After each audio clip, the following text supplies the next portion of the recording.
A few months ago, those Wizard 101 commercials from the early 2000s randomly popped back into my head. I was enthralled by almost every one-off ad I saw on PBS, and Wizard 101 was no exception. The 3D colorful animation and the swirls of light from these blocky, stupid wizard wands captured my attention instantly, as I'm sure it was designed to do. I was a young sucker for infomercials and MMOs, and immediately asked my parents if I could make an account. This request was met with a fast no due to the fact that I lived in one of those households that wasn't allowed to watch SpongeBob, and for some reason, I forgot that my internet access was mostly unsupervised. I admittedly wasn't the brightest, but after that, I thought, hey, I can make my own decisions now, and I clearly have nothing better to do, and decided to go ahead and try out Wizard 101 for myself, nearly 15 years later. My expectations obviously weren't that high, but I at the very least knew the game was still functioning, and that was all I was really looking for. If anything, I was sort of hoping it would be a snooze fest full of glitches, as that would quell the FOMO I had from never being allowed on the website. So I made an account, confirmed my email, and played through the tutorial like a real adult. I was pleasantly surprised at how nice the animation looked and how smooth it ran on my disgustingly old MacBook that started weeping gently when I tried to edit a video.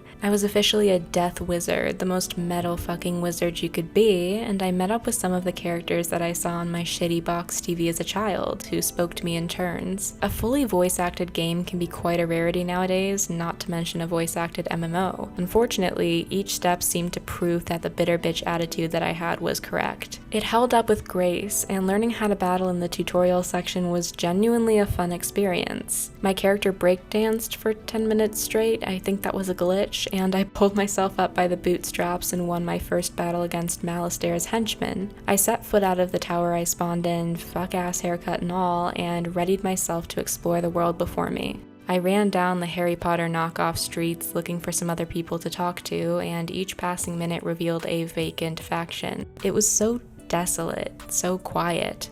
Of course, I had a feeling that a 2000s MMO game on life support wouldn't be bustling with people, but at the same time, I'm not sure what I did expect. A few NPCs lined the roads wanting to talk to me, but their character models differed so heavily from my own that they looked like cardboard cutouts. I found a few players after some searching, but each one stood motionless, and despite the spamming of every chat blurb I could find, they stayed silent. I watched a few of them for a while, waiting to see if they were somehow bots. They never moved, and eventually I was the one that left. I ran off to continue playing the storyline, coming back a bit later to see if some dedicated players had logged on. When I came back, the same avatars were still standing motionless. I was hit with an odd, empty feeling in the pit of my chest. I wouldn't call it nostalgia. I hadn't played this game before, and I never saw it bustling. I wasn't a devoted death wizard who came back to a community that I once cared about, but I still felt some sort of ache when I looked at the barren streets. The colorful NPCs greeted me with preloaded text, and I put out a few more chat bubbles, wondering if anyone even saw them. After about 30 minutes of silence, I just eventually exited the game. Overall, I completed whatever dumb objective spawned in my head. I played Wizard 101, and I finally knew what it was like in there. I learned to battle, I joined wizard school, I did everything I wanted to do as a kid. My idea was to satisfy an old curiosity, and I left with an itchy bite on the neck that would bother me for weeks.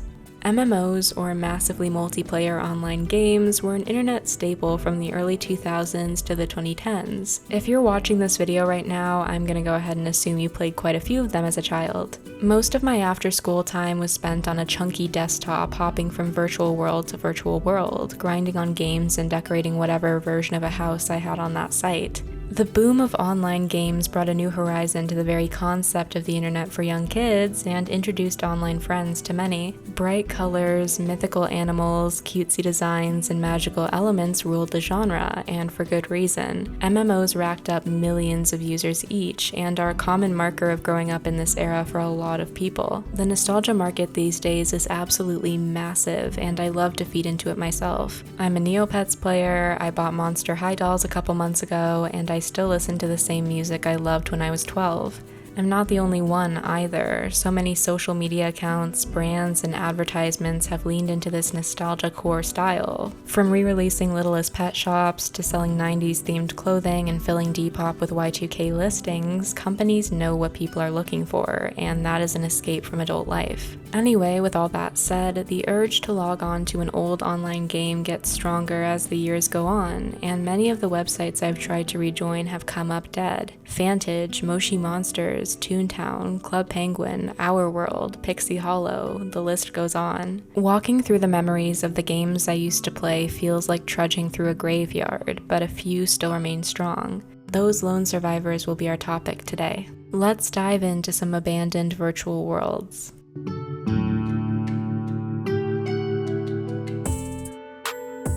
Now, if you're already a bit annoyed at how much I'm waxing poetic about a moneymaker wizard sim, I'm going to get worse. Be free, you can't say I didn't warn you. Anywho, one of my first encounters with a virtual world was Webkins. Launched all the way back in 2005, Webkins was a pet care game based on actual, real-life plushies that you bought in order to obtain in-game pets. These plushies came with a code that would allow you to adopt them online, and they acted as your cute little avatar for Webkins' world. It was an easy, simple-to-grasp game for almost any age with a good amount of mini-games. Some featured your pet, like the school, which allowed you to hone your furry friend's skills in a few different categories. Others were arcade games with different characters that helped you earn Kins Cash, the in-game currency, to buy clothes, food, and furniture. Sure, you could get a little bit scammed every once in a while at the Kins Chat treehouse, but God willing, you'd come out of Webkins fairly untraumatized and wielding a pet you named Mayarshmallow or something. A couple months ago, I made a Webkins account for a video, and along with it, made Zamina, the ice fawn. It was fun to check back in, and it made for a good trip down memory lane, but one thing about the experience permeated the entire vibe. It was that same unmistakable loneliness that swept through Wizard 101, except this time, I remembered when it was the exact opposite. It was a good thing to joke about in the video, but it certainly felt a bit off walking around an empty park. Everywhere I went was either nearly vacant or completely empty, and other players would leave if I typed a message. The game was almost an obituary to itself. The eShop, where you would purchase pets with real money, still functioned perfectly. In the same vein, memberships were still alive and well, though many things had the membership aspects of them torn away and made free. Back in the day, that would have delighted little me.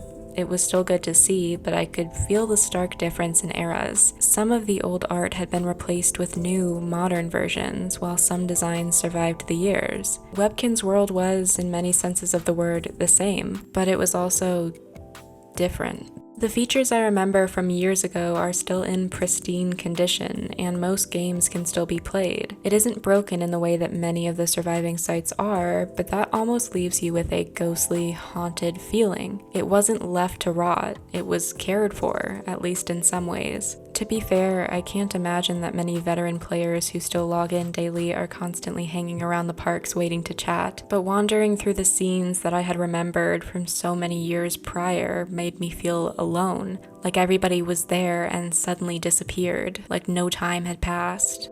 Events still occur, new clothes are added to the Kin Style outlet, they're really cute actually, and you can purchase new pets at any time. It's Webkins, but it's not 2007 Webkins. Obviously it's not. I've still logged in, even though that video is all said and done, because it feels cruel to leave my new pet there. It sits in my stomach like a recreation made from the same old parts. Welcome to the Curio Shop. Hope you find what you're looking for. Another site I played when I was younger is, to be honest, far sketchier to look back on. If you were an MSP player, you might know a thing or two about where this is going, but if you weren't, strap in. Movie Star Planet, or MSP, originally launched in 2009, sees you make a character with one goal in mind: become a celebrity. You could dress up your avatar with trendy outfits, earn fame points to level up, and create movies featuring in-game characters beside your own for other players to watch. It's a great concept on the surface, and what kid didn't want to be cast as the quirky lead actor with a music deal on a Disney Channel show? I spent a lot of hours on this game saving up points for for new clothing and making little story-based movies to get my friends to clap at like Nolan films. It was a fantastic time waster, but it was also the polar opposite of Webkins. It was edgy, expressive, and different. In theory, I love the idea of a game focused on style and self-exploration, and I think giving kids an outlet to learn more about themselves is fantastic. Unfortunately, the site was fairly unmoderated, and the general vibes were just, how do I say this? You were often told to go on dates in front of other players, pretend to kiss each other, and tell each other's secrets. If you've been in spaces like that before and you're old enough to realize what they were, you can see where this could go very wrong very quickly. Of course, a lot of that was very common in many other virtual worlds, but on Movie Star Planet specifically, it ran fucking rampant. You couldn't escape this weird, overly adult atmosphere, and even as a child, I got uncomfortable at times. The internet will always be the internet, and children will always need to be supervised, but that idea also takes away the responsibility of the brands themselves to protect their audience. Anyway, that isn't even the purpose of this video, but it's my channel and I can do whatever I want. Back to the topic at hand though. If you have a TikTok account, you may have come across MSP users still posting their daily grind. There's a fairly niche community for the site, and the activity still circulating with it made me hesitant to call Movie Star Planet a dead MMO, but it certainly isn't bustling with users, so I think it still counts. The site had always veered fairly rudimentary in its actual mechanics, with the only real mini-games available being a dress-up sim, a card game, and a quiz game that was interesting to play at the least. I also got snubbed time and time again in the dress-up game, so fuck you guys for that. I was the only person who really knew how to put together an emo look and nobody appreciated it, but I digress. The game was never really focused on the activity side of the market, rather the social. There were chat rooms, houses, and stores to visit where you could talk to other users and show off your outfits, pets, and accessories. When I made my new account and logged back into the site, I immediately felt that I was in a similar situation to Wizard 101 and Webkins. Everything looked right, but the people around me didn't move, and the animation seemed almost uncanny years later. The way they walked, the unblinking stare, and the crooked poses. I said something in the chat, and this time got a few hellos back. It was almost encouraging to see people actually engaging, and I clicked on a couple people's profiles in an effort to find out if they were new or longtime players. Instead, I saw tons of Snapchats, IG handles, TikTok usernames, and typed out dating profiles from users ranging from 14 to 24. Some phone numbers were even shared. As I mentioned before, MSP has never been a perfectly clean site in any way, shape, or form, but the flood of personal information and the people deadass trying to use this MMO as a dating site floored me. Now, to be crystal clear, I'm sure there aren't that many 14-year-olds using Movie Star Planet these days. Hell, I'm sure most of the active players are currently adults. But like I mentioned earlier, I did see a few younger people chatting in their usual spots to whoever would listen. It retained that wax museum-esque feeling that Webkins did, but still the edgy, weird visuals I grew up with. I had fun as a child on here, certainly, but it makes me itch looking at it now, especially filled with personal information. In any case, it doesn't matter who actually ends up joining MSP. The site is still marketed to children, and there is still no moderation. I believe Movie Star Planet died the moment its primary use became advertising your Snapchat, but I guess when you put it that way, was it ever fully alive? Well, yes and no. Children are always going to want to explore edginess, and a lot of that can come from sites where these protocols are a bit more lax. It's not really a matter of where they'll find that, but when, and for a lot of kids who grew up at the same time as me, their where was MSP. It will always happen when they aren't watched, and I think it was a big driving factor of the game's success, providing a fairly easy outlet for it. As a child, it was freeing, risky, and fun. Looking at it now is melancholy, and not just because of the aging atmosphere. I played a few more rounds of that stupid fashion game, continuing to lose, and stood in the cafe, trying to figure out if there was some other activity I was missing out on, but was left with almost nothing. It was soaked in that early 2000s Bratz doll style, and it reminded me so heavily of the neon shirts and knee-high sneakers I wore when I first played it. It was like looking through an old camera and watching yourself perform shows for nobody. It's like watching some random bitch act weird about virtual worlds on youtube.com in 2024. The lingering, bizarre sheen that coated these websites left a stain each time I checked in. I had no intention of trying to create new memories of old worlds, but I couldn't help but feel that I should have left them in the past. Of course, growing up releases some of the rose tones from childhood, but in something like an MMO, the base of your after-school night still stood. It isn't gone.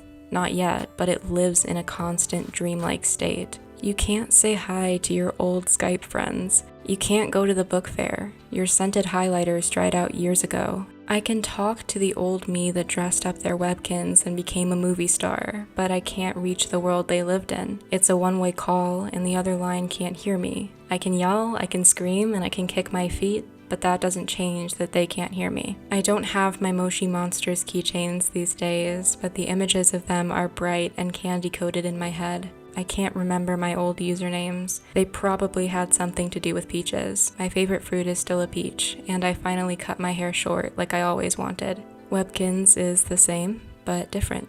Soon I logged off of MSP, having learned enough about the site's current state. Those 3 MMOs, along with Animal Jam and a few other strays, were the only virtual worlds I grew up with that were still functioning. I scrolled through pages of others, hoping to find a couple more to explore in this video, but I was met with mostly closure signs and links that led to nowhere.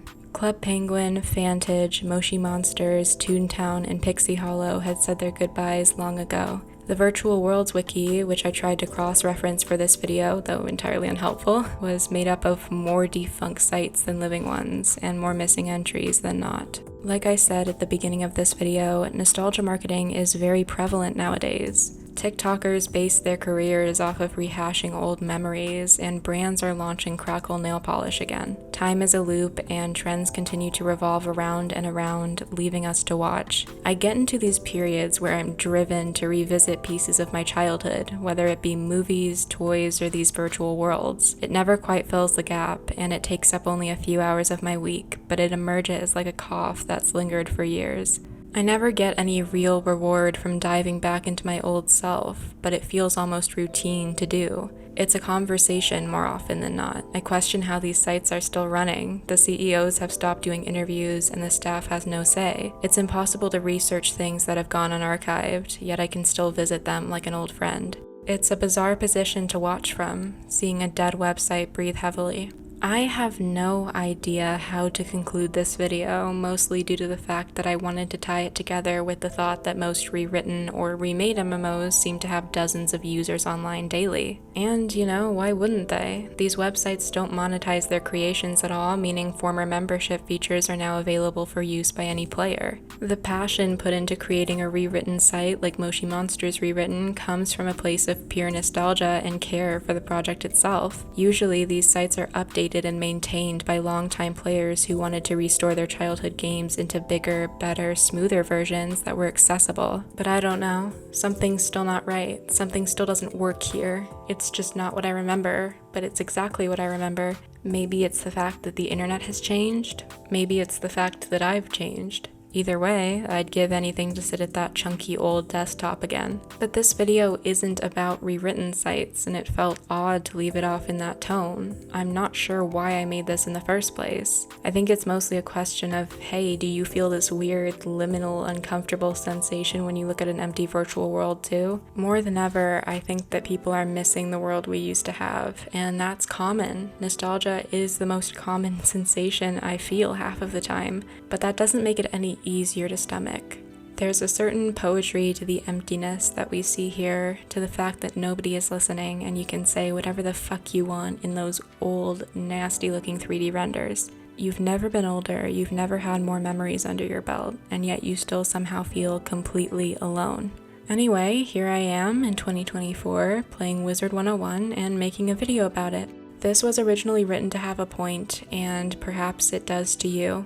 I think my ending idea from this is just that it exists. Maybe you played MMOs growing up and you wonder what became of them. Or perhaps you miss your puffles, your monsters, your humanoid Fantage creature things. I do too.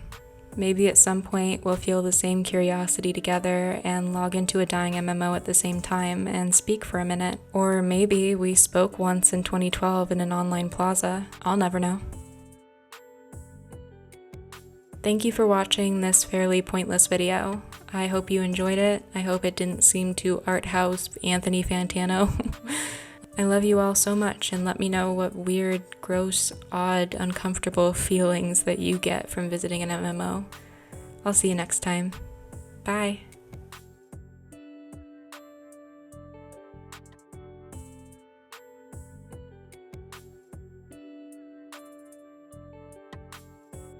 No deal, huh? Okay. Good luck with that collection.